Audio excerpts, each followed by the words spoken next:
Well, our next speaker is Professor John Whitehall. He's a Professor of Paediatrics at the University of Western Sydney.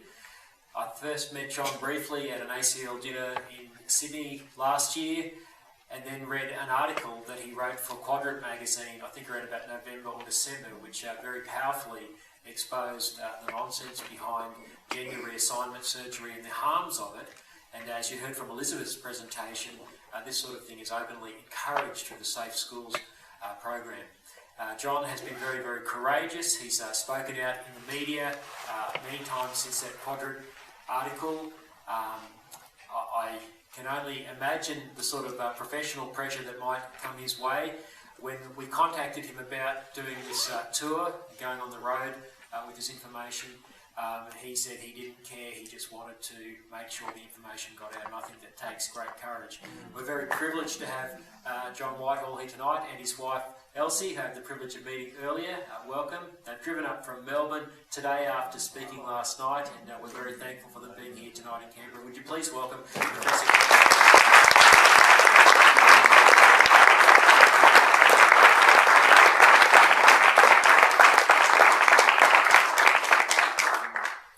Thank you, Lyle. I don't really think it takes that much courage, quite frankly. Let me give praise to your members last night who inspired me. I've spoken in public before and I've had demonstrators and all that sort of stuff, but there was an edge to it last night that was somehow or other viscerally unpleasant. Your supporters had to work their way through 20 or 30 people who'd linked arms, shouting obscenities at them, profanities. They were masked, they were hooded, a very intimidating group. And yet your people came through, and there was a glint in their eye, I imagined. They were not going to roll over. And I thank you for not rolling over. I thank you for coming tonight. I thank the ACL. And I thank you for supporting the ACL, because it wouldn't exist without you. I must confess that in the medical profession I had begun to feel so convinced that I was a lone voice crying in the biblical wilderness that I actually bought a couple of barrels of honey and a swarm of locusts. But I think that I will cancel my order for the hair shirt after the inspiration that you've given me. So thank you for all that. It's a spiritual matter, there's no question about that. And we find that in the manner of Ephesians, there's no question about that. But we also have to use our brains, that's the hard part in a way. And what I have to do tonight, I see it my job, is to try and portray to you the medical consequences of what happens after Elizabeth's talk with the children who are placed on the escalator of medical involvement. That is the issue. What happens to them? Now, we should start on a good note. That all international reports declare that 90% of children who evince some confusion about their sexuality will, through puberty, orientate to their sex that they were given at 6 weeks of age post-conceptual event. Nobody contests that. It is proclaimed in no less than the Bible of Psychiatry, the Diagnostic and Scientific Manual of Mental Health, the 5th edition, that this will happen. And it's rare. Well, the whole concept of this gender dysphoria has exploded in preparation for the Quadrant article, the first one. And what I'm going to do tonight is really just try and pave the way for the mental challenge of reading the two articles that you can get in the Quadrant of December last year and the other one that just came out this year. This month, I mean. That's what I'm trying to prepare the way for that. They're hard articles. It's a hard subject. And nothing really in my entire experience of medicine has so drained the energy out of my brain cells than these two articles. Really, really was a struggle. What's the good news is that 90% of the children will orientate to the sex that they were given by the possession of XX and XY chromosomes. You can leave them alone and don't mess with them. Childhood is a time of the formation of identity, and it's not clear sometimes, am I a boy or another girl? I had got two little, some beautiful grandchildren, and one was lying on the beach with another girl. They're both lying there, and I'd covered them with sand, and I had blonde hair and blue eyes looking at me, and my granddaughter said to the other one, "Are you a boy or a girl?" And the other one said, "I'm a girl." And my granddaughter thought about it, and she said, "So am I." I don't think she was entirely convinced of what this girl was all about. Well, that's normal at that age. Childhood is the time of the formation of the identity, and it is normal then to question these things. Puberty is the time of the development for the possibility of procreation. Adolescence you could define as the time of gaining of maturity to raise that which you have procreated. So in this period of the working out the identity, it's not uncommon for children to be asking these different questions, and if you are nice to them and don't punish them and just treat them normally, 90% will sort it out, where the hormones will sort it out through puberty. In 51 years of medicine, I have never had someone come in off the street and say, my child here thinks he's a girl. Never. In preparation for the articles, I rang 28 people that I know, and in a cumulative experience of 931 years, they could remember 12. 2 of them had been grossly, savagely, sexually abused. And we used to think that any one child who thinks claiming to the opposite sex, that's an indicator of the possibility of sexual abuse.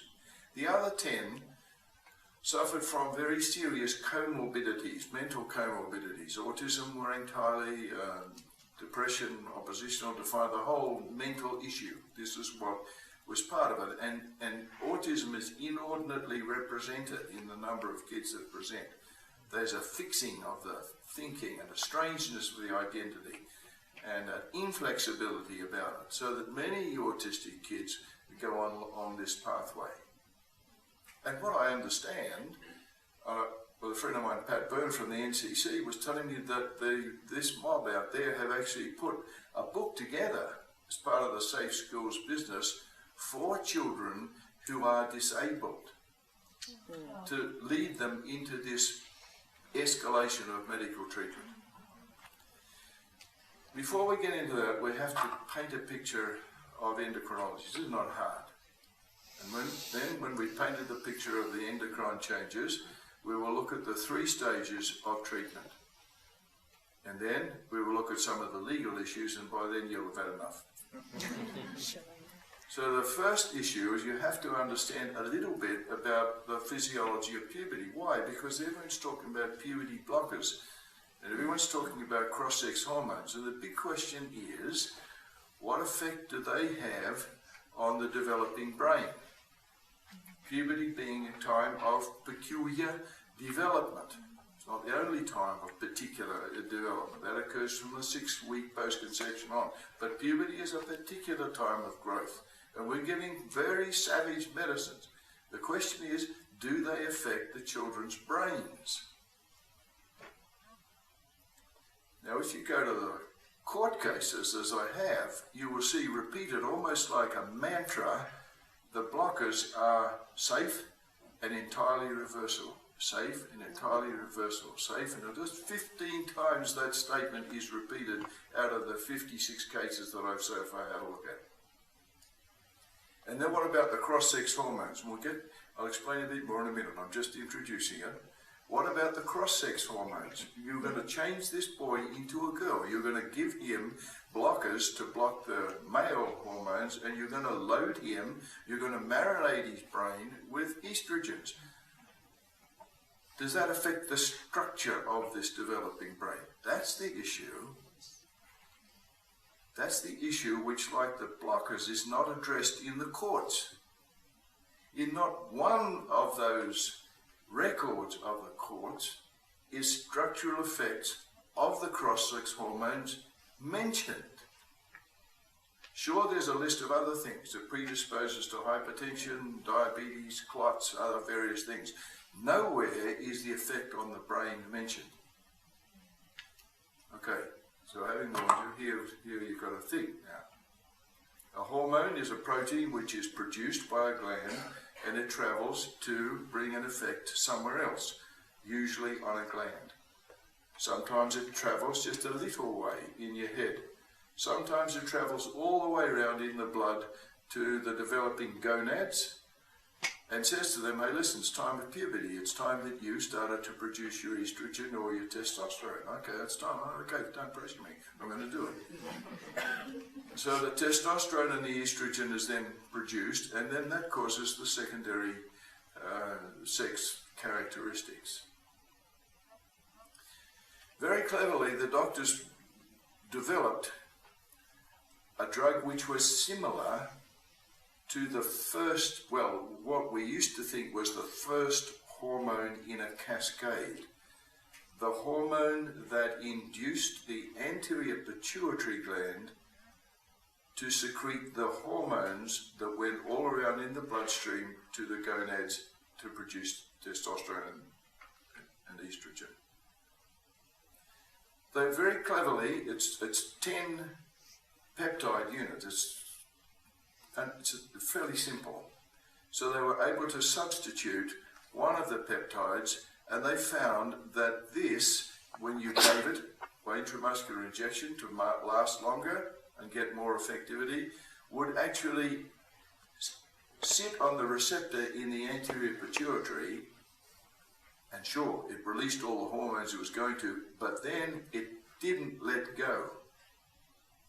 And it exhausted the capacity of the anterior pituitary to continue to release those hormones, and it blocked the effect. That was first developed for men with prostate cancer because testosterone stimulates the cancerous cells and they wanted to block it. And then it was also found to be useful in women with certain things like endometriosis because it ultimately blocked the secretion of estrogen. Okay, it seemed to be simple in those days. All that the releasing hormones do is stimulate the anterior pituitary to release its hormones. But then they got clever with ways to mark the cells that produced it and the receptors. And they found that, hang on a second, this is not specific to the reproductive system, but this occurs in many areas of the brain. The limbic system in particular, what's that? That's the system in the middle of the brain that coordinates thinking, behavior, emotions, and it leads to executive control, ambition, how you're going to control yourself, discipline, what you think.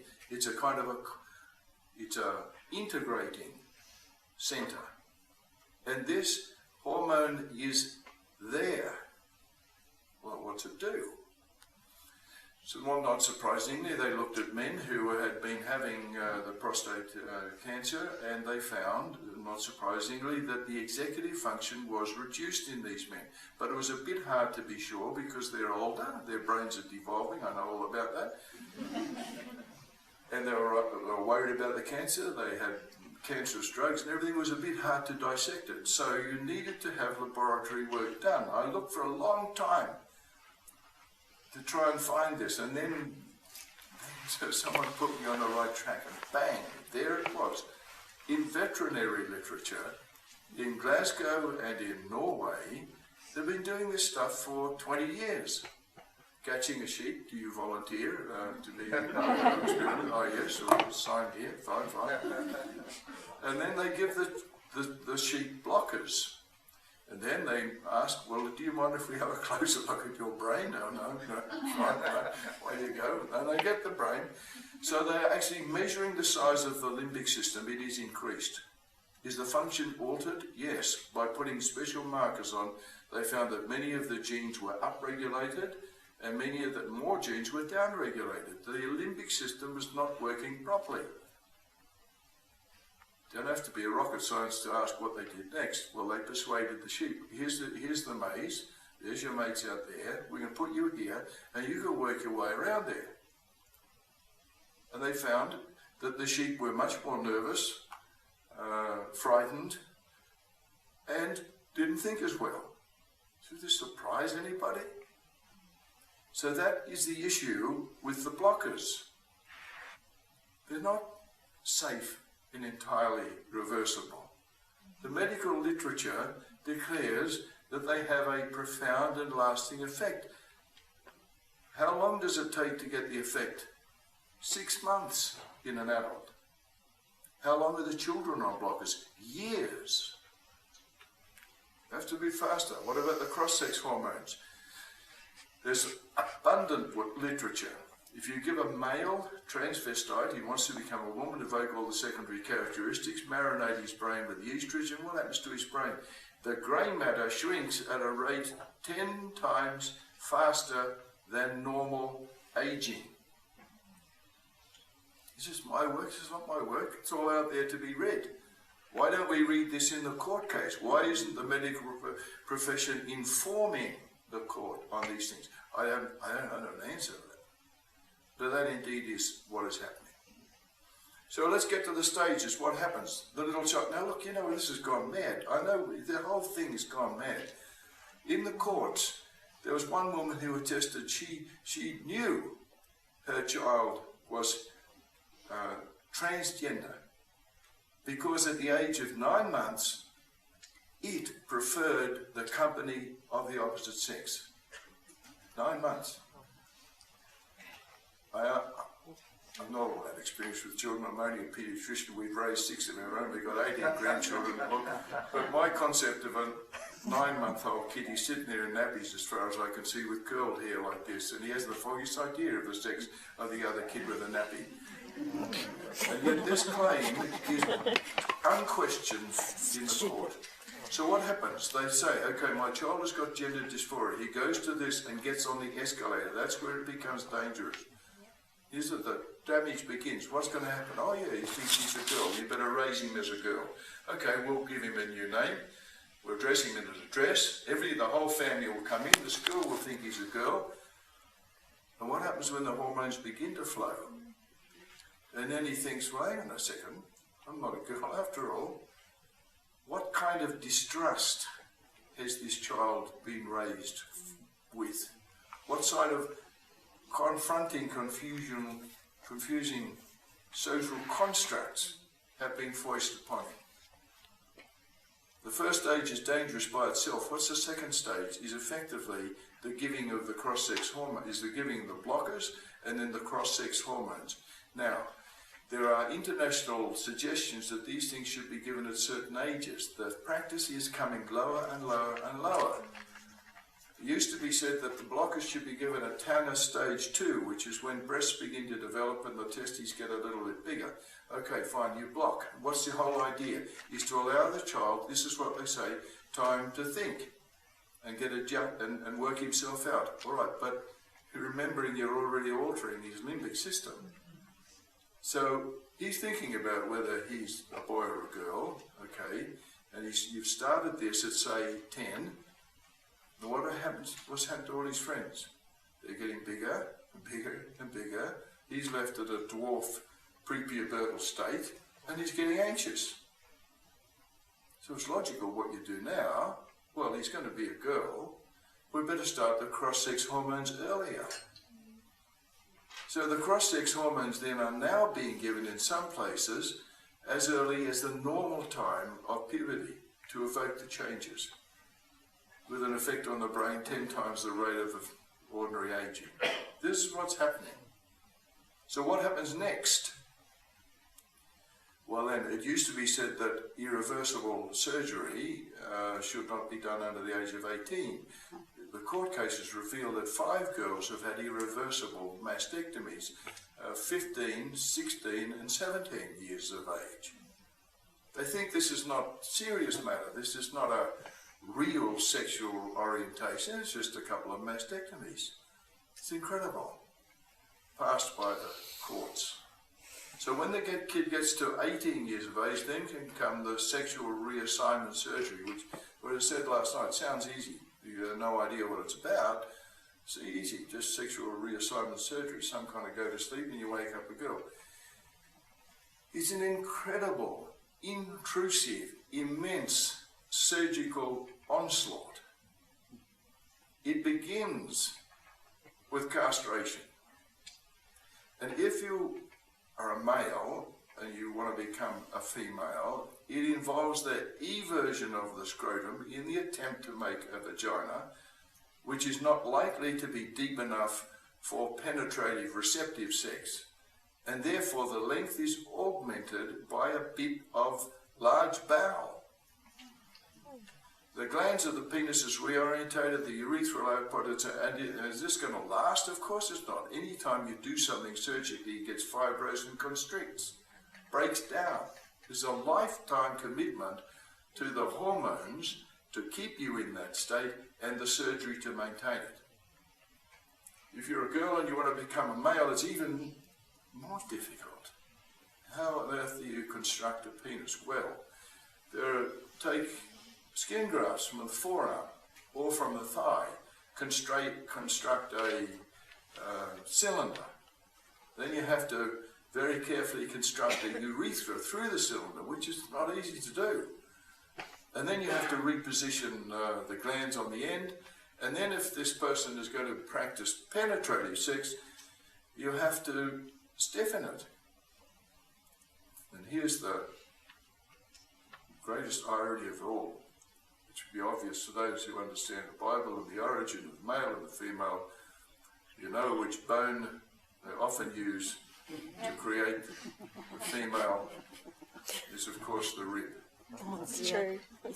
Does this work? Well, no, because the bones have a way of working through the skin and all that stuff, and infection and breaking down and stuff.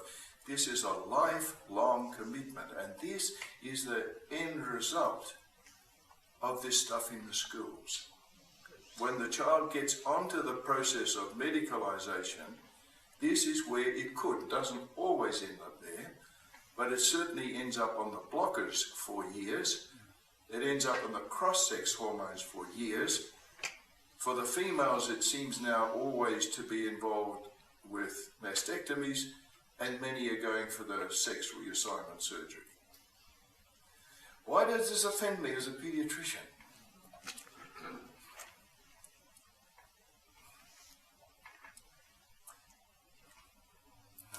Why does it offend me as a paediatrician? Because I spent my life trying to protect children from this kind of abuse.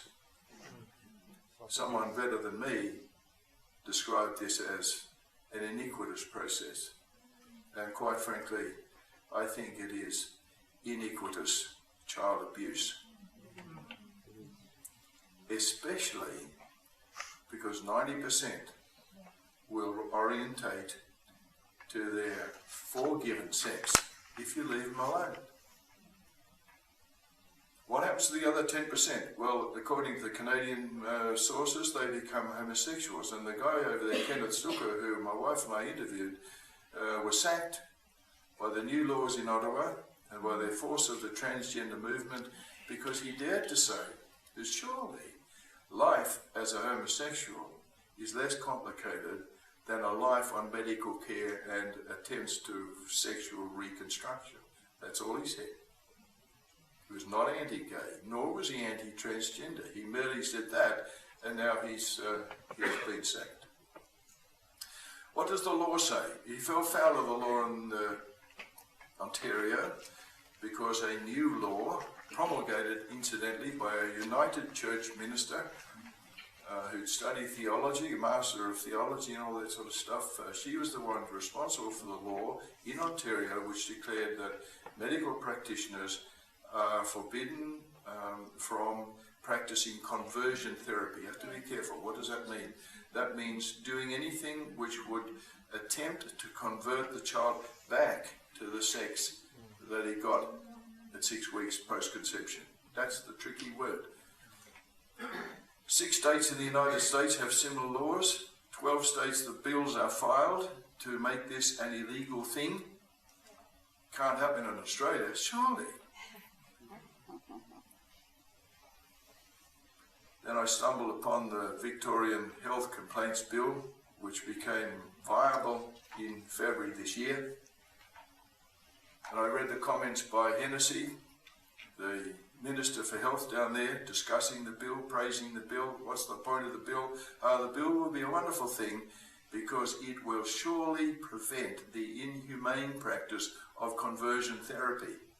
That sounds similar? Now, she didn't, to be fair, mention the age, nor did she mention converting from what. But it's leaving it all open for the transgender issues, which would make it illegal for me to do what I did last month for a woman who rang me from Melbourne. And she said, what am I going to do? And I said, well, look, the statistics are that this girl is going to grow out of it. She said, thank you very much. It's the nicest thing I've heard for a long time because everyone wants her to get onto this pathway. That would be illegal for me to do. What would happen to me? Well, it wouldn't only happen to me as a medical practitioner. The law in Australia is greater, by far, than that in the United States or Canada because it's extended to any practitioner, any person who is involved in the counselling that does not unambiguous and ambiguously help the child onto the process of transition is illegal. Worse? Yes, there is worse. Because down there, you are guilty until you are proven innocent. Somehow or other, this enormous basis of democratic law has been turned on its head. And someone asked her, and it's in Hansard, you read, I'm not making this up, check everything I have said. Somebody asked her, isn't that a sort of a challenge to human rights? This is a regressive thing. And then there's this paragraph. You need a PhD to be able to understand it. It goes for long and back and forth, back and forth, back and forth, back and forth. And in the end she said, yes, we have reversed the onus of proof, but in these cases, it's necessary. So we in Australia are leading the world. I think this is the United Airline time, isn't it?